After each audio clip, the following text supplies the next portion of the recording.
Et allez, Morbus repoussé pour la 6e fois. Je commence à croire qu'il y a un type en cosplay de chasseur de vampires qui balance de l'ail sur les fenêtres de Sony et que c'est vraiment un répulsif contre les vampires. Ou alors, c'est un dentiste, il a 2 limes et Morbus est un peu douillé. De toute façon, le vampire qu'on attend tous dans le MCU, c'est Blade, la version Mahershala Ali, et elle devrait être un petit peu plus compliquée à repousser. Bon, je vous souhaite à tous une année, ça sera déjà pas mal, pleine de lecture, puisque c'est le meilleur moyen de s'évader sans être emmerdé par les vagues ou les passes. Ici, votre fidèle commis des comics, vous êtes dans l'émission qui fait le tour de l'actu de l'industrie du comic book et de tous ses dérivés, c'est le 330e JT Comics, moi...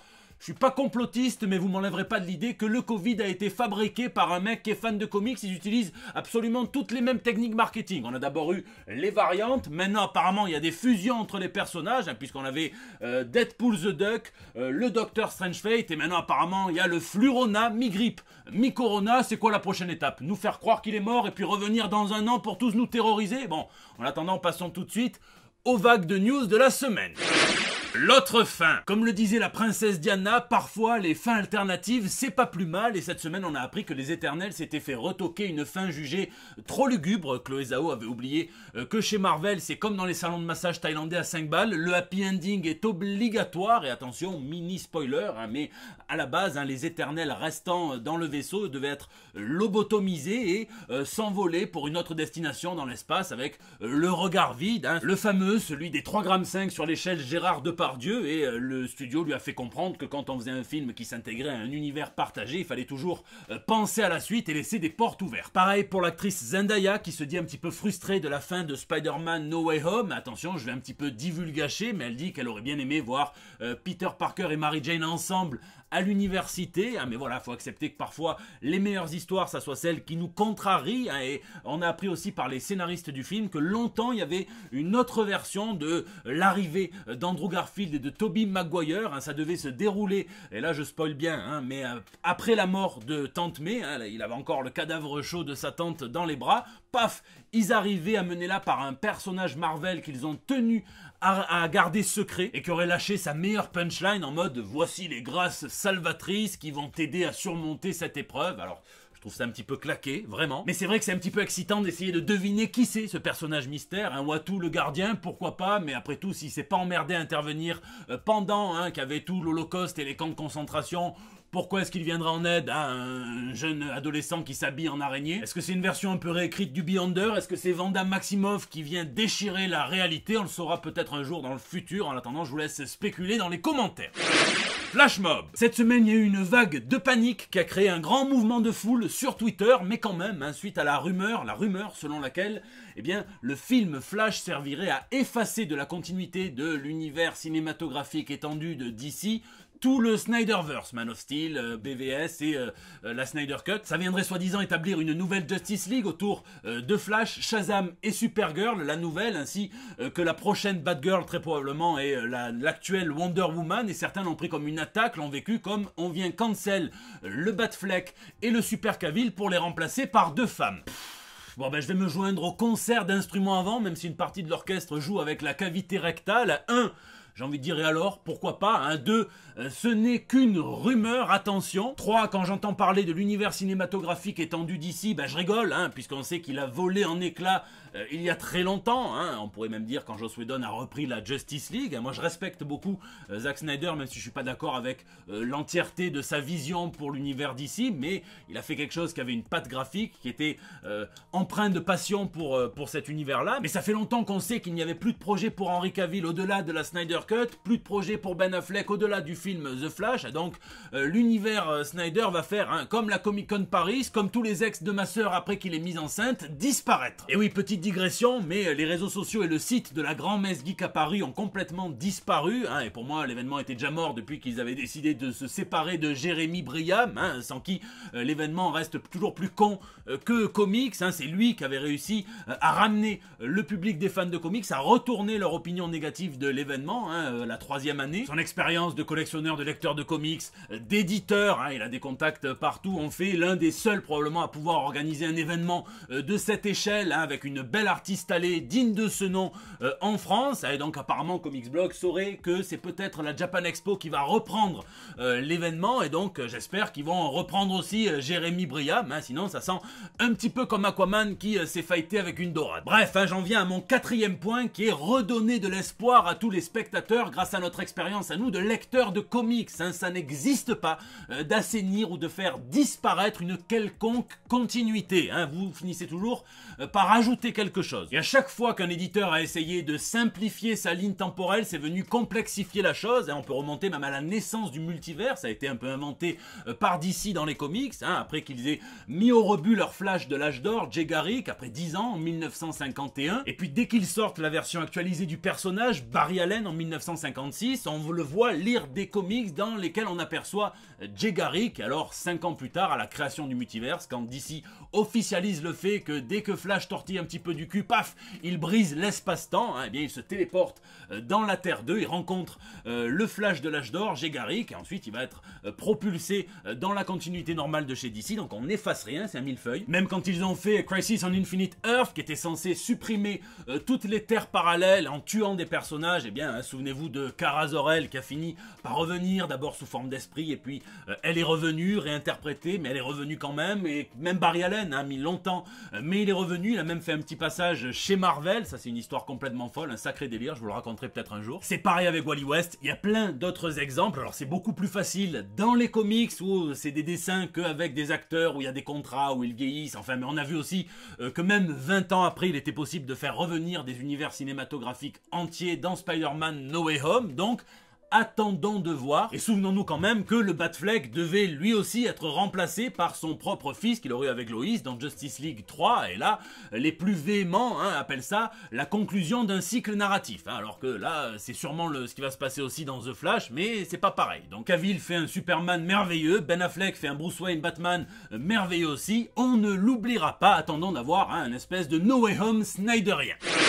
Nouveau look. Dans le reste de l'actu comics, attention, le Docteur Strange a une queue de cheval. Alors ça, les assistantes et les étudiantes qui sont passées dans son lit le savaient déjà, puisque vous le savez, c'est un gros baiser. J'en avais fait tout un... Vous souvenez-vous, c'est à se poser des questions d'ailleurs, tout a l'air consensuel évidemment, mais imaginez un petit peu si PPDA avait eu les pouvoirs du sorcier suprême, combien de fois l'œil d'Agamotto aurait dû être désinfecté par jour. Bon là, ce nouveau look fait vibrer les lecteurs des années 90 qui sont habitués ou pas d'ailleurs au look de Hippie Strange, le sorcier suprême de Woodstock, et aussi les lecteurs plus récents du run des Defenders de 2012, dans lequel on peut voir tout à fait ce même costume à peu près, c'est Matt Fraction encore. On a aussi vu un selfie de Tessa Thompson habillée en Valkyrie avec un nouveau costume qui semble confirmer la véracité du poster qu'on appelle entre nous le poster Cocaine Ecstasy. Donc c'est peut-être pas tant un faux comme le prétend le réalisateur du film, mais en parlant de réal, justement, Matthew Vaughn commence à s'emmerder, il doit relire tous ses comics, et la semaine dernière il avait chié sur le Superman, le Man of Steel de Snyder, et maintenant on lui a posé la question, on lui a demandé quel mutant il aimerait bien revisiter, et il dit Wolverine sans hésitation, et en plus évidemment la version qui sera incorporée au MCU, le reboot, pas Hugh Jackman, et il dit qu'il pourrait mener le personnage dans des directions complètement différentes de celles de Jackman, on ne sait pas lesquelles. Ce qui est sûr, c'est qu'avec sa Super Wii, Kevin Feige a dû entendre ça. Miracle! C'est officiel, Miracle Man débarque enfin dans les comics Marvel en 2022 à l'occasion des 40 ans de la réinvention du personnage par Alan Moore, par Gary Leach et ensuite par Alan Davis. C'est un personnage extrêmement important dans l'histoire même du médium qu'est le comic book, puisque c'est un des premiers qui a été utilisé pour venir déconstruire la littérature super-héroïque par Alan Moore, évidemment. C'est un ersatz de Superman, comme beaucoup de personnages à l'époque où il a été inventé dans les années 50, et puis il y a eu une bataille juridique sans nom pour récupérer les droits. En réalité, c'est très simple, le personnage est créé en 1954 par Mick Anglo en Angleterre, lorsque cessent d'être publiés là-bas les comics de Captain Marvel originel, à savoir le Shazam de maintenant, et donc il faut un substitut. un générique, et donc on s'emmerde pas, c'est Marvelman, un jeune qui va rencontrer non pas un magicien mais un astrophysicien un petit peu magique qui va quand même lui filer une espèce d'énergie atomique, et à chaque fois qu'il veut activer ses pouvoirs, il doit dire Kimota, qui est l'anagramme phonétique du mot atomique. Alors il y a comme avec le Captain Marvel, il y a toute une famille, il y a le Kid Marvelman, il y a le Young Marvelman, il manque plus que le Lil Marvelman, et on est dans une mixtape de rap US. L'éditeur original fait faillite au milieu des années 60, 20 ans plus tard c'est récupéré, c'est Alan Moore qui va se faire les griffes sur le personnage, puisque c'est un de ses travaux de jeunesse, avec Alan Davis, avec Gary Leach, et donc qui va écrire un run qui va faire date, qui va rester considéré comme l'un de ses meilleurs travaux, puisqu'il va réinventer Marvelman pour l'univers moderne et venir en profiter pour faire une déconstruction du genre super-héroïque. Certains disent que ça a inspiré Zack Snyder pour la bataille finale de Man of Steel, il y a quelques similarités, ça a inspiré même chez Marvel le personnage du Sentry, et puis ensuite il y a eu des petites embrouilles entre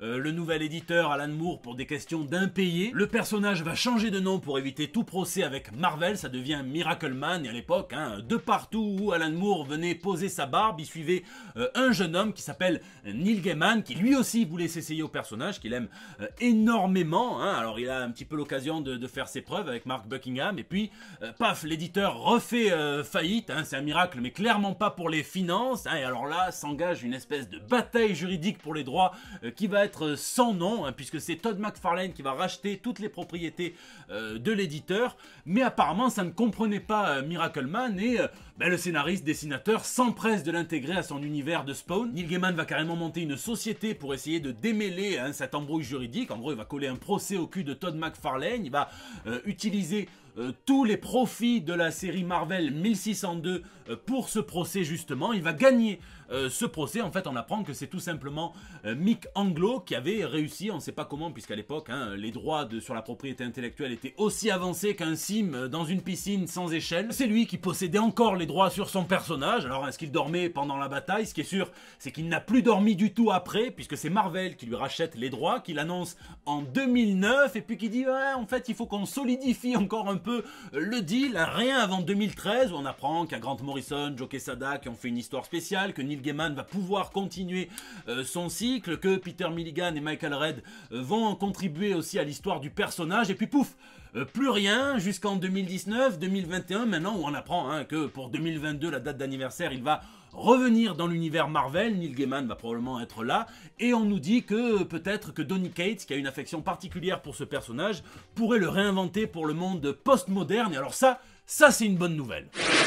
Alan Moore. Je vais pas jouer à l'oracle qui lit l'avenir dans des poils de couilles, je ne sais pas comment va se terminer 2022, mais je sais qu'elle commence bien, puisque c'est le premier JT qu'on parle déjà d'Alan Moore. Le patron, le sorcier de Northampton, va être mis à l'honneur dans une série pour la BBC, la British Broadcasting Corporation. Je le dis pour ceux qui se seraient éduqués tout seuls sur internet, on n'a pas les mêmes acronymes, ils vont croire qu'Alan Moore va écrire une série sur Luke Cage. En réalité, c'est le plutôt bien nommé programme BBC Maestro qui vient donner des cours de dramaturgie, avec à chaque fois un invité à l'honneur. Il y a Helena Bonham Carter, il y a plein de monde, et là il y aura Alan Moore. Ça dure 1 heure, 2 heures, je sais pas exactement, mais ça sera découpé en épisodes de 20 à 40 minutes, c'est pas donné, ça coûte 80 pounds, donc une centaine d'euros, et pour ceux qui n'auraient pas les moyens, eh bien je vous conseille d'acheter le Vision, qui est sorti chez Comics Initiative. Vous avez 2 récits d'Alan Moore, plus un récit en prose où il dit un petit peu la méthode d'écriture des comics d'Alan Moore. C'est pas du tout ça en vrai, mais vous verrez que c'est toujours intéressant d'entendre Alan Moore parler du médium. Et justement,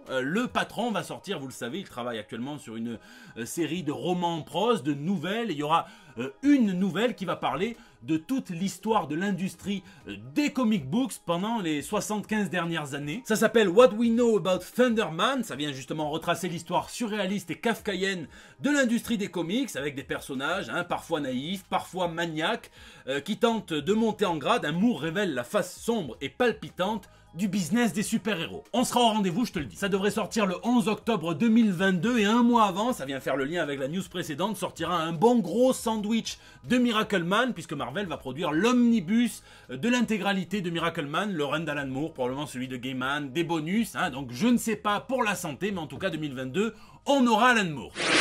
100% comics. Dans l'actu 100% comics, le papier, de l'encre qui dégouline très souvent sur nos écrans dans les adaptations, et bien sachez que les X-Men vont encore donner une leçon de démocratie au monde entier, hein, puisqu'ils vont encore être amenés à voter pour choisir qui fera partie des X-Men. Hein. Alors ça s'était déjà passé en VO l'année dernière, vous allez le découvrir en VF pendant le Hellfire Gala dans les 2-3 mois à venir. Donc là ils vont remettre ça, hein, probablement avec un nouveau vote populaire des lecteurs, hein, qui auront le choix d'intégrer un X-Men parmi une liste dans l'équipe. Moi, il me tarde juste de voir s'il y a un petit malin qui va essayer de mettre le bulletin dans la visière de Cyclope qui ressemble quand même vachement à une urne, hein, ou alors s'il y en a des candidats qui vont se servir de Multiple Man, hein, pour faire de la fraude électorale. Avec ses phrases qu'en tant qu'éditeur et surtout en tant que scénariste, on a parfois tendance à oublier que Joe Quesada est un putain de dessinateur. Hein, et bien là, il compte bien nous le rappeler puisqu'il va sortir un nouveau projet chez Marvel dont il dévoile, hein, quelques cases dans lesquelles on peut voir Black Panther, Captain America et beaucoup de gravats. Hein. Qu'est-ce que c'est, on verra. En attendant, je vous conseille de lire son Daredevil Father qui est un chef-d'œuvre. Et puis chez DC en VO, si vous avez bien aimé l'interprétation de Red Hood par Sean Martin Bros, sachez que l'éditeur lui a confié une nouvelle mini-série sur le personnage en 6 chapitres. Hein. Donc c'est pas mal. 2022 sera l'année du lire, lire et lire. Lisez, lisez, lisez, justement, hein, cette semaine je me suis buté avec la prochaine dinguerie signée Bruno Bessadi. Pour la première fois, il va scénariser et dessiner entièrement sa prochaine BD avec des couleurs de Ju, hein, ça s'appelle L'Ogre Lion, ça sortira chez Draco le 19 janvier prochain. Je me suis vraiment régalé, Bruno, tu peux être fier de toi, hein, c'est une histoire qui est prenante du début à la fin, c'est trop court, ça sera en 3 tomes, hein, normalement, et donc ça raconte l'histoire d'un lion qui est hanté par un espèce de démon qui va devoir essayer d'en découvrir toujours plus avec un petit compagnon, Wilt. Bruno, c'est la famille, hein, et l'éditeur Draco a décidé de m'associer à la promotion de l'ouvrage, hein, alors même après que je leur ai expliqué que ce pourquoi ils comptaient me payer, j'allais le faire de toute façon gratuitement, hein, donc c'est à ça qu'on reconnaît ceux qui sont réglo de ceux qui ne le sont pas, hein, donc vous aurez un grand live de fête de lancement de l'ouvrage le 20 janvier prochain sur la chaîne avec des surprises, une petite interview de Bruno qui sera présent évidemment avec des quiz, des cadeaux à gagner, donc soyez au rendez-vous, hein. Et puis alors le premier de l'an je me suis régalé, je me suis relu le Hard Boiled, scénarisé par Frank Miller, dessiné par Geoff Darrow, hein, et c'est vraiment pour les dessins que je lis ça, et Frank Miller a eu l'intelligence d'adapter son scénario qui apparemment n'était pas du tout prévu comme ça au début, au dessin de Geoff Darrow qui est un artiste qui excelle dans les contrastes, hein, le gros, le petit, Goliath, David, c'est excellent. Ça a pas mal vieilli, je trouve, hein, je l'avais lu il y a un petit moment, mais ça n'a pas mal vieilli du tout et ça m'a donné envie de relire tout l'univers de Geoff Darrow, hein, le Shaolin Cowboy, avec en plus la nouvelle d'Andrew Vax, hein, qui malheureusement est décédé cette semaine, et ça m'a donné envie aussi à lui de lire un petit peu plus de romans, hein, qui lui c'était un scénariste, un pionnier de la cause de la défense, de la protection des enfants. J'ai pas tout lu de lui, hein, et c'est bon, c'est malheureux d'avoir attendu sa mort, mais c'est vrai que ça l'a replacé sur mon radar. Hein. Je vous laisse me dire ce que vous lisez ou geekez dans les commentaires, puisque c'est la fin de ce JT. Je vous remercie d'être toujours aussi nombreux à le suivre. Hein. Le dernier a très bien marché. Merci pour vos pouces bleus, pour vos partages sur Facebook, pour vos tweets, vos retweets, vos incorporations dans les stories Instagram. N'hésitez pas à réagir sur YouTube dans les commentaires où je lis chacun d'entre vous et j'essaie de répondre au plus de gens possible quand j'ai le temps. Hein. N'hésitez pas à réagir sur les réseaux sociaux. Vous me laissez aussi vos petits messages pour El Bando del Pueblo, à votre espace de liberté depuis plus de 6 ans maintenant, à 52 JT par an, depuis 6 années consécutives. On est là et on va continuer, hein, puisque je vous fais des bisous. Je vous donne rendez-vous la semaine prochaine pour des nouvelles toutes fraîches. Ah, Bambi vient de tomber dans le domaine public. Hein. Il me tarde vraiment que la Fédération Nationale des Bons Chasseurs fasse une BD, hein, où il croit l'avoir tué, mais en fait, c'est un cycliste qui pédalait exactement comme un fan. Ou alors c'est Bambi qui est tué par les chasseurs et c'est sa mère qui devient Bichwoman en mode Terre 2.